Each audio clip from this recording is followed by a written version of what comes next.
وأحسن منك لم تر قط عيني وأجمل منك لم تلد النساء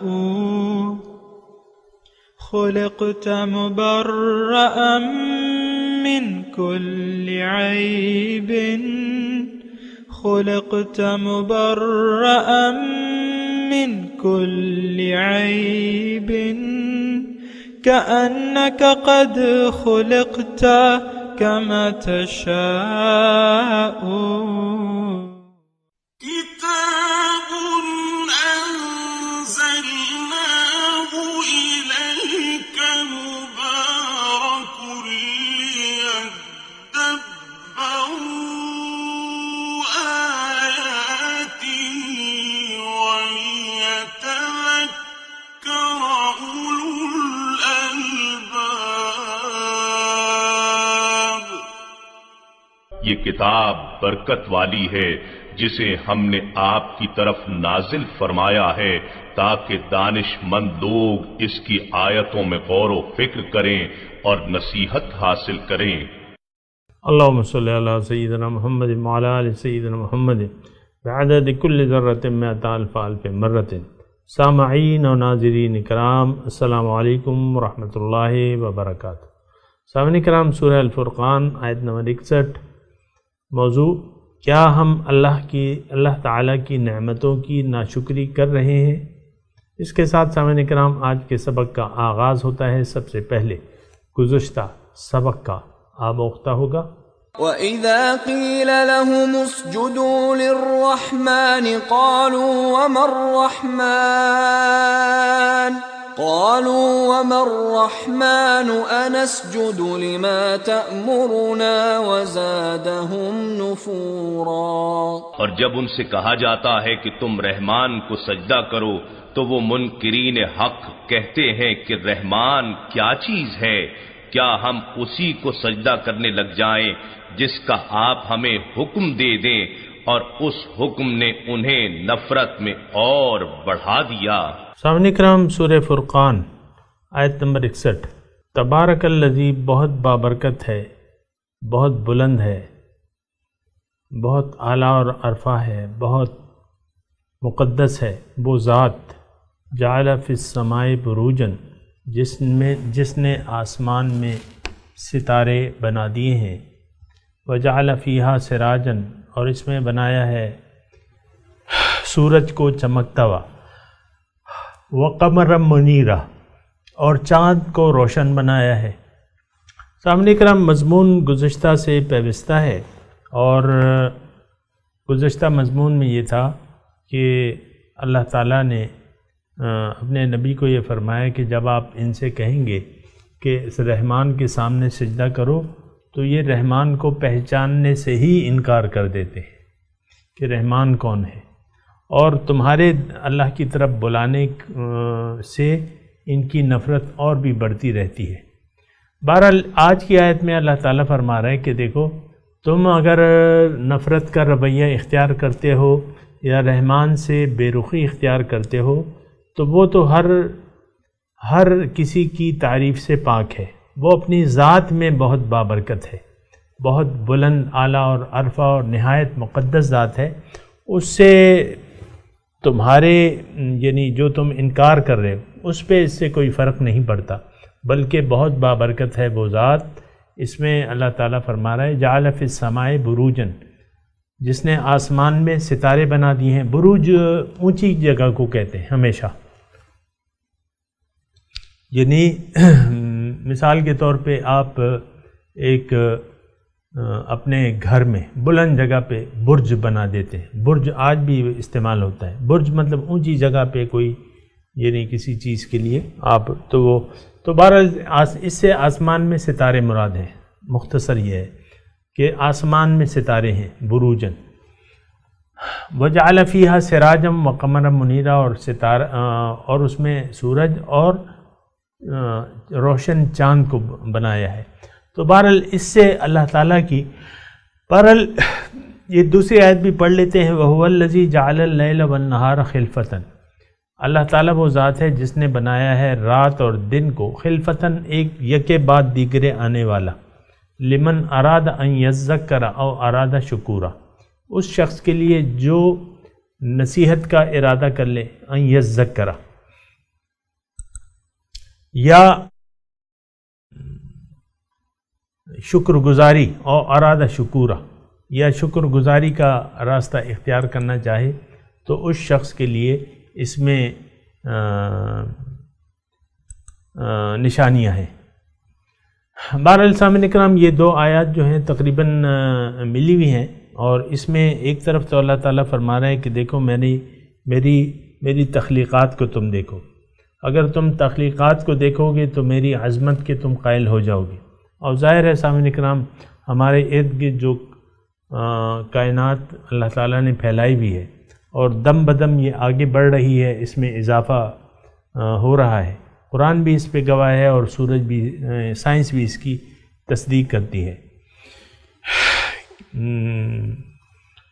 کہ میں اس کو بڑھا رہا ہوں، وَإِنَّا لَمُوسِعُونَ۔ بہرحال اس میں اب یہ ہے کہ جو دوسری آیت ہم نے پڑھی ہے، وَهُوَ الَّذِي جَعَلَ اللَّيْلَ وَالنَّهَارَ خِلْفَةً، رات اور دن یک کے بعد دیگرے آ رہے ہیں۔ اب ظاہر ہے سامعین اکرام، اس میں بہت حکمت ہے اللہ تعالیٰ کی، یہ ہم نے پڑھا بھی ہے کہ کبھی رات اور کبھی دن، جعل الذی، کہ رات کو تمہارے لیے آرام کا، رات کو پردہ بنایا ہے، لباسن، جعل اللیل لباسن، اور والنوم سباتن، اور والنہار نشورا، اور دن کو کھڑے اٹھنے کا۔ تو بہرحال اس میں حکمتیں ہیں، ہر چیز میں سامعین اکرام اللہ تعالیٰ کی حکمتیں ہیں، لیکن یہاں جو دو نشانیاں بیان فرما رہے ہیں اللہ تعالیٰ کہ وَهُوَ الَّذِي جَعَلَ اللَّيْلَ وَالنَّهَارَ خِلْفَةً، ایک دوسرے کے بعد دیکھیں، ابھی چند گھڑیوں پہلے جو تھا وہ دن تھا، اب رات ہونے والی ہے۔ اب یہ کون ہے؟ اس کو بدلنے والا کون ہے؟ کون رات کو دن میں تبدیل کرتا ہے اور دن کو رات میں کون تبدیل کرتا ہے؟ اب ظاہر ہے کہ یہ نظام تو اللہ تعالیٰ نے ہی بنایا ہوا ہے، اور اس کی جو، یعنی اللہ تعالیٰ کے لیے تو خیر کوئی مشکل نہیں ہے، لیکن ہمارے لیے تو یہ نظام بنانا یا ایسے کرے بنانا، یا یہ تو بہت بلند بات ہے۔ ہماری مخلوق کی تو حال یہ ہے کہ ایک تنکا ہم پیدا نہیں کر سکتے، ایک تنکا، یعنی یہ مخلوقات جو اللہ تعالیٰ نے بنائی ہیں یہ تو ایک الگ چیز ہے، یعنی اس کا تو سوال نہیں ہے، لیکن ایک مچھر کا پر ہم نہیں بنا سکتے۔ تو اب یہ ہے نا کہ اس سے تو نصیحت حاصل کرنی ہے۔ نصیحت کیا ہے؟ لمن اراد ان یذکر، جو سمجھے۔ بات سمجھنے کی یہ ہے کہ یہ ساری مخلوقات اللہ تعالیٰ نے بنائی ہیں انسان کے لیے۔ وَسَخَّرَ لَكُم مَّا فِي السَّمَاوَاتِ وَالْأَرْضِ، اللہ تعالیٰ فرما رہے ہیں میں نے تمہارے لیے مسخر کر دی ہیں تمام وہ چیزیں جو زمین اور آسمان میں ہیں۔ زمین و آسمان کو اللہ تعالیٰ نے انسان کے فائدے کے لیے تابع کر دیا ہے۔ کیا سورج، کیا چاند، کیا ستارے، اور کیا پھر زمین میں یہ سب جو چیزیں ہیں۔ آپ دیکھیں اللہ تعالیٰ نے ہمارے لیے خزانے کب سے بنائے ہوئے؟ پیٹرول جو آپ کے توانائی کا ذریعہ ہے، گیس ہے، ہیرے ہے، جواہرات ہے، سونا ہے، چاندی ہے، یہ سب آپ نکال رہے ہیں۔ کوئلہ ہے، معدنیات ہیں مختلف قسم کی، وہ آپ کو یعنی حد و شمار سے باہر ہیں سامنے کرام۔ یہ ساری چیزیں آپ زمین سے نکال رہے ہیں، یہ کس نے پیدا کی ہیں؟ اللہ تعالیٰ نے پیدا کی ہیں، اللہ تعالیٰ نے ہمارے فائدے کے لیے پیدا کی ہیں۔ تو اللہ تعالیٰ کی ربوبیت کا سلسلہ جو ہے یہ وسیع تر ہے سامنے کرام۔ تو یہ اگر ہم محسوس کریں اور اس کائنات پہ غور کریں اور سمجھنے کی کوشش کریں کہ دیکھو یہ ساری چیزیں تو اللہ تعالیٰ نے ہمارے لیے بنا دی، اب سوال یہ ہے کہ ہمیں کیوں بنایا ہے؟ ایک سوال یہ بھی تو بنتا ہے نا کہ ساری کائنات جو ہے یہ اللہ کی تابع ہے اور اللہ تعالیٰ نے ہمارے فائدے کے لیے بنائی ہے۔ اب سوال یہ ہے کہ اللہ نے ہمیں کیوں پیدا کیا ہے؟ یہ بھی ایک سیدھا سادہ سوال ہے نا سامنے کا۔ تو بات یہ ہے اس کا جواب کون دے گا؟ یہ اس پہ کون سوچے گا؟ ظاہر ہے کہ ہم لوگ تو سوچنے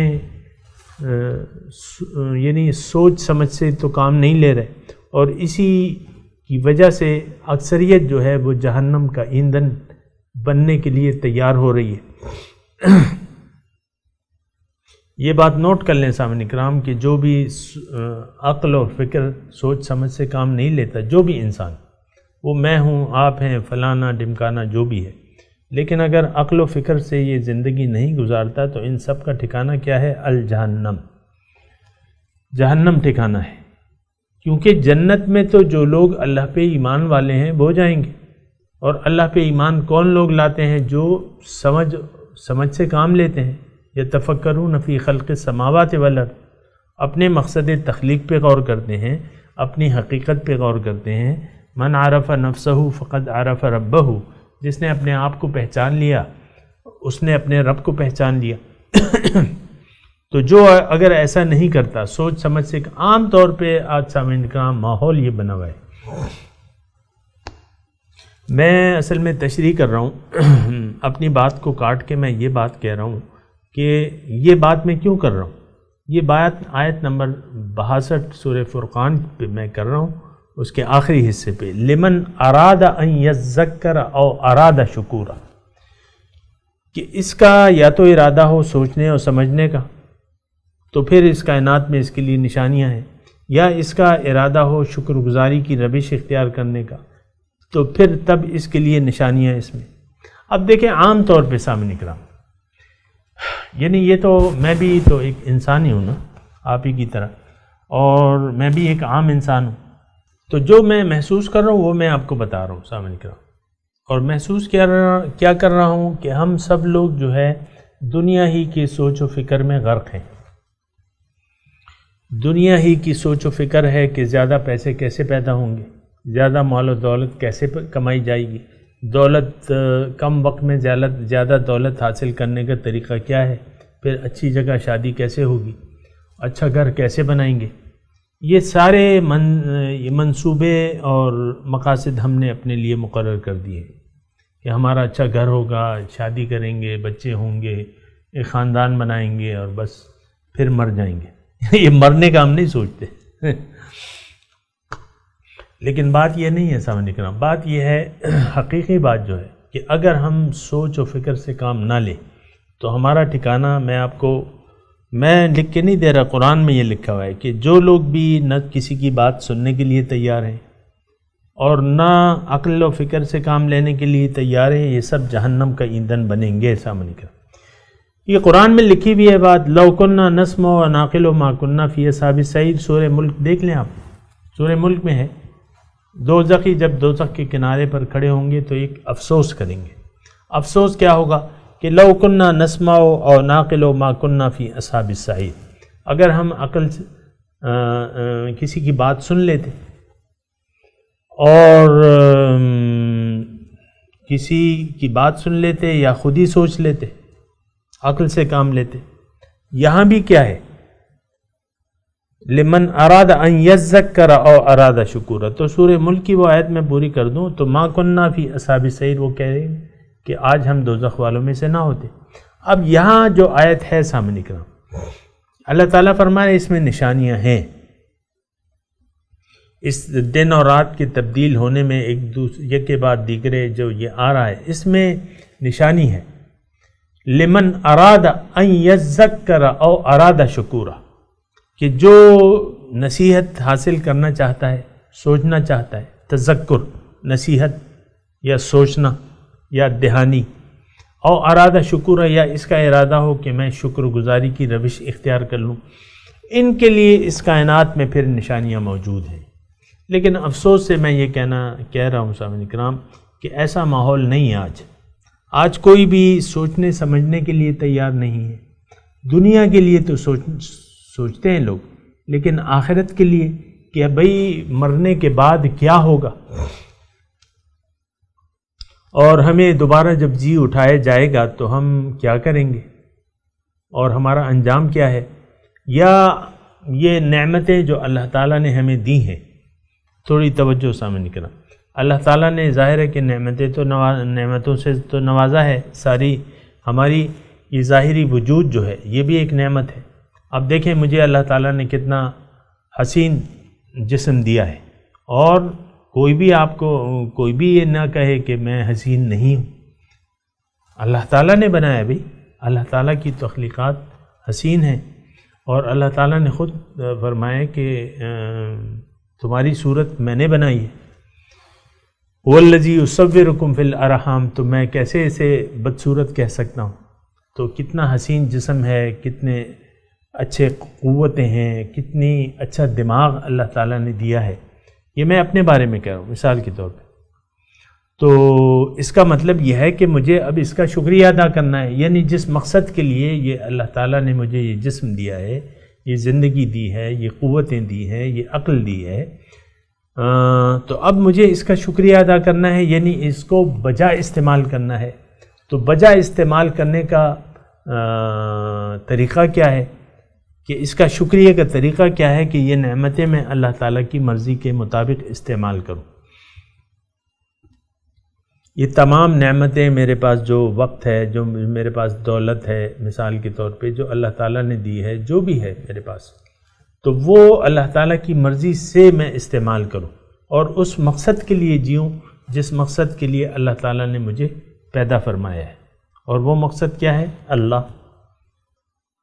تو اگر میں ایسا نہیں کرتا، اگر میں سوچ و فکر عقل سے کام نہیں لیتا، نمبر 1، یا میں ان چیزوں کا تمام نعمتوں کی ناشکری کرنا چاہوں، تو پھر مجھے نہ سوچنے کی ضرورت ہے، نہ اپنے حقیقت پہ سوچنے کی ضرورت ہے، نہ اپنے مقصد تخلیق. پھر تو ایک ناشکری کی زندگی ہے.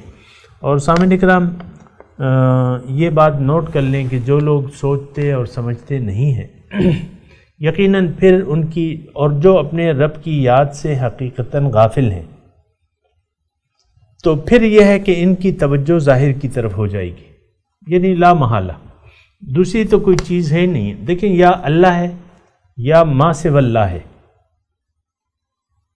اگر اللہ تعالیٰ کو بحیثیت معبود و مقصود و مطلوب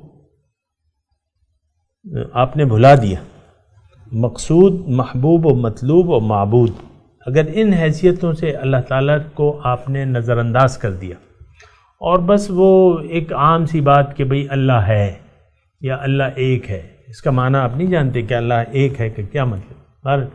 پھر آپ نے یعنی اللہ تعالیٰ کو ان حیثیتوں سے بھلا دیا، یہ جو بھی میں نے آپ کے سامنے بیان کی. تو پھر یہ ہے کہ پھر رہ جاتا ہے ما سوی اللہ، اللہ کے سوا جو چیزیں. اب اللہ کے سوا جو بھی چیزیں ہیں اس میں باطنی حقیقتیں نہیں ہیں، وہ پھر ظاہری چیزیں ہیں. یہ مال و دولت ہے، اور یہ عہدے ہیں، اور یہ پیسے کی فراوانی ہے، یا یہ ہے یا وہ ہے، یہ میں ہوں، یہ میری بیوی ہے، یہ بچے ہیں، یہ فلانا ڈمکانا. تو اس کی طرف پھر آپ کی توجہ چلی جاتی ہے، اور اس کی فکروں میں آپ گم ہو جاتے ہیں. اسی روز و شب میں آپ گم ہو جاتے ہیں، الجھ جاتے ہیں. پھر یہ ہے کہ حقیقت سے آپ کی نظریں جو ہیں وہ ہٹ جاتی ہیں، اصل سے. اپنے اصل کو آپ نے بھلا دیا، اس کا مطلب یہ ہے کہ آپ اپنے رب کو بھی بھول جاتے ہیں. یا دوسری یعنی جو قرآن کے حساب سے وہ یہ ہے کہ نسوا اللہ فانساہم انفسہم. وہ اللہ تعالیٰ ایک ہدایت فرماتا ہے ہمیں وَلَا تَكُونُوا كَالَّذِينَ نَسُوا اللَّهَ فَأَنسَاهُمْ أَنفُسَهُمْ، کہ تم ان لوگوں کی مانند نہ ہو جانا جنہوں نے اپنے آپ کو بھلا دیا ہے. نہیں، اللہ کے جو فرمان ہے نا اس کے مطابق یہ ہے کہ وَلَا تَكُونُوا كَالَّذِينَ نَسُوا اللَّهَ، تم نہ ہو جانا مانند ان لوگوں کی جنہوں نے اللہ کو بھلا دیا ہے. تو نتیجتاً وہ اپنے آپ کو بھول گئے. اب اللہ کو بھلا دینے کا مقصد کیا ہے سامنے کا؟ اس کا مطلب کیا ہے؟ اس کا مطلب یہ ہے کہ آپ نے اللہ کو نہیں پہچانا بحیثیت مقصد حیات، بحیثیت محبوب، مقصود، مطلوب. ان حیثیتوں سے اللہ تعالیٰ کو آپ نے نہیں پہچانا اور نہ اس پہ یقین کیا کہ اللہ ہی میرا مقصود حیات ہے، اور اللہ تعالیٰ کی یاد سے آپ غافل ہو گئے. نتیجتاً مطلب ایک ہستی کی طرف آپ جو آپ کا مقصود ہی نہیں ہے تو اس کی طرف آپ متوجہ کیسے ہوں گے؟ یہ بھی تو ایک بات ہے کہ ایک ہستی آپ کا مقصود ہی نہیں ہے، پھر آپ اس کی طرف متوجہ یہ مادی مثالیں اگر میں آپ کو دوں جو کہ مناسبت نہیں رکھتی، لیکن پھر بھی آپ رشتہ کرنا چاہتے ہیں تو ایک مثال کے طور پہ ایک لڑکی کا آپ انتخاب کر لیتے ہیں، اس سے آپ کو محبت ہو جاتی ہے اور آپ اس کو چاہنے لگتے ہیں، آپ کو اس سے محبت ہو جاتی ہے، پھر آپ اس کی طرف متوجہ ہو جاتے ہیں، جب محبت ہو جاتی ہے پھر متوجہ ہو جاتے ہیں، پھر آپ اس کو حاصل کرنا چاہتے ہیں۔ تو اگر کسی لڑکی کو آپ یعنی پسند ہی نہیں کر رہے، یعنی آپ رشتہ چاہتے ہیں لیکن آپ کو ایک تصویر دکھائی جاتی ہے، مثال کے طور پہ عرض کر رہا ہوں سمجھنے کے لیے، آپ کو ایک تصویر دکھائی جاتی ہے، بھئی یہ تصویر ہے، آپ کو پسند نہیں آتی، اس کا ناک نقشہ رنگ وغیرہ جو بھی آپ کو پسند نہیں آتا، تو اب آپ مجھے بتائیں کہ کیا آپ تصویر دیکھنے کے بعد بس آپ اسے بھلا دیں گے کہ نہیں یہ تو میں چاہتا ہی نہیں؟ تو جب آپ چاہیں گے ایک ہستی کو تو تب آپ اس کی طرف متوجہ ہوں گے اور آپ اس کو حاصل کرنے کی پھر کوشش کریں گے، ایسا ہے کہ نہیں؟ اب اللہ تعالیٰ ہے، موجود ہے، وجود حقیقی ہے، لیکن آپ کی یعنی آپ کی طلب ہی نہیں بن رہی اس طرف، اللہ تعالیٰ آپ کا مطلوب ہی نہیں بن پا رہا، آپ چاہتے نہیں، آپ کی توجہ نہیں جا رہی، تو پھر یہ ہے کہ توجہ اللہ تعالیٰ سے آپ کی ہٹ جائے گی۔ اللہ سے کوئی محبت، کوئی پیار اور کوئی آپ کشش ہی نہیں محسوس کر رہے اللہ تعالیٰ کی ذات میں، جیسے کہ بہت سے لوگ کشش نہیں محسوس کرتے۔ یہ میں جو آپ کو کہتا ہوں یہ قرب الہی ہے، یہ دیدار الہی ہے، یہ ملاقات ہے، تو بہت سے لوگ جو ہیں بس ایک کان سے نکال کے دوسرے کان سے یہ بات کو نکال دیتے ہیں، کیونکہ اس میں ان کو کوئی کشش ہی نہیں لگتی۔ اللہ کی ذات میں یعنی تعجب کی بات ہے کہ ذات الہی میں اکثر لوگ کوئی کشش ہی نہیں محسوس کرتے، بلکہ وہ کشش ظاہر اور میٹیریل میں محسوس کرتے ہیں۔ 5000 کے نوٹوں کی گڈی کتنے لوگوں کو بری لگتی ہوگی یا اس کی طرف کشش نہیں ہوگی؟ یعنی اخبار میں مثال کے طور پہ اشتہار آ جائے کہ بھئی 5 لاکھ روپے ہم دینا چاہتے ہیں تحفے کے طور پہ، آپ ہمیں ایس ایم ایس کریں، کہ جو چاہتا ہے اپنے نمبر سے ہمیں اس نمبر پہ ایس ایم ایس کرے، تو 20 کروڑ کے لوگ ہیں۔ اس میں بچوں کو جو میڈیا یا اس سے واقف نہیں ہے، باقی جو بھی جس کی نظر میں بھی وہ میسج آئے گا، تو آپ مجھے بتائیں کہ کتنے لوگ اس کے لیے ایس ایم ایس کریں گے؟ مثال کے طور پہ 10 کروڑ لوگوں کے سامنے وہ میسج گیا کہ بھئی 5 لاکھ روپے ہم گفٹ کرنا چاہتے ہیں اور آپ اس نمبر پہ ہمیں ایس ایم ایس کر دیں۔ اس میں قرآن دازی ہوگی تو ایس ایم ایس پہ تو آپ کا خرچہ آ نہیں رہا، تو 10 کروڑ نے پڑھا، تو آپ کا کیا خیال ہے کہ 10 کروڑ میں سے کتنے لوگ ایسے ہوں گے جنہوں نے رپلائی نہ کیا، اس کو چاہا نہ ہو 5 لاکھ روپے کو؟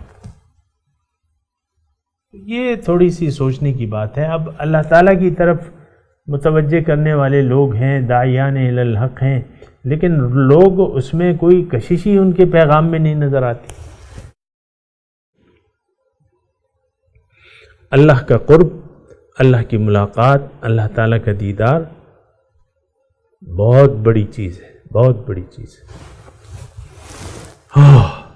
تمام نعمتوں سے افضل ہے یہ، ظاہر ہے سامنے کرام۔ تو پھر لیکن یہ ہے کہ لوگ وہ کہتے ہیں پر طبیعت اس طرف مائل نہیں ہوتی۔ ایک شعر ہے، مجھے ٹوٹا پھوٹا بھی یاد نہیں ہے، کہ وہ بہت یعنی توبہ کی اہمیت تو مجھے معلوم ہے، لیکن طبیعت اس طرف نہیں مائل ہوتی۔ تو ہماری طبیعت مائل نہیں ہوتی سامنے کرام، لوگ سنتے ہیں، تذکرے سنتے ہیں، اچھے لوگوں کی باتیں سنتے ہیں، لیکن ہماری طبیعت اس طرف مائل نہیں ہوتی۔ لیکن اللہ تعالیٰ فرما رہا ہے لمن اراد ان یذکر او اراد شکورا، کہ اس میں نصیحت ہے ان لوگ جو سوچ سمجھ سے کام لیتے ہیں، جو نصیحت حاصل کرنا چاہتے ہیں یا کم از کم شکریہ ادا کرنا چاہتے ہیں۔ اب دیکھیں شکریہ تو حق بنتا ہے، اللہ تعالیٰ کی نعمتوں کا شکریہ ادا کرنا ہمارا حق بنتا ہے۔ کتنی نعمتیں ہیں اللہ تعالیٰ نے ہمیں دی ہوئی ہیں، تو اس کا شکریہ ادا کرنا یعنی نعمتوں کا صحیح استعمال، اس کا شکریہ ہے سامنے کا۔ لیکن افسوس کی بات یہ ہے کہ ہم تمام وقت ضائع کر رہے ہیں، تمام ہر چیز کو ضائع کر رہے ہیں۔ نعمت الہی جو ہیں بہت زیادہ ہیں لیکن ہر شخص کے لیے ہیں، لیکن ہم اس کو ضائع کر رہے ہیں، یعنی اس مقصد کے لیے استعمال نہیں کر رہے جس مقصد کے لیے استعمال کرنا چاہیے۔ تو بہرحال یہ مضمون ہے صاحب کرام، میں تلاوت کرتا ہوں، میرے ساتھ دہرائیے۔ اعوذ باللہ من الشیطان الرجیم، بسم اللہ الرحمن الرحیم۔ تبارک الذی جعل فی السماء بروجا وجعل فیہا سراجا وقمرا منیرا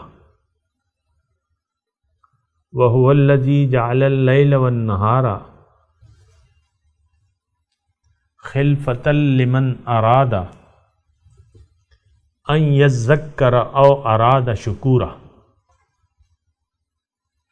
ترجمہ سنا دیجئے۔ تبارک الذی،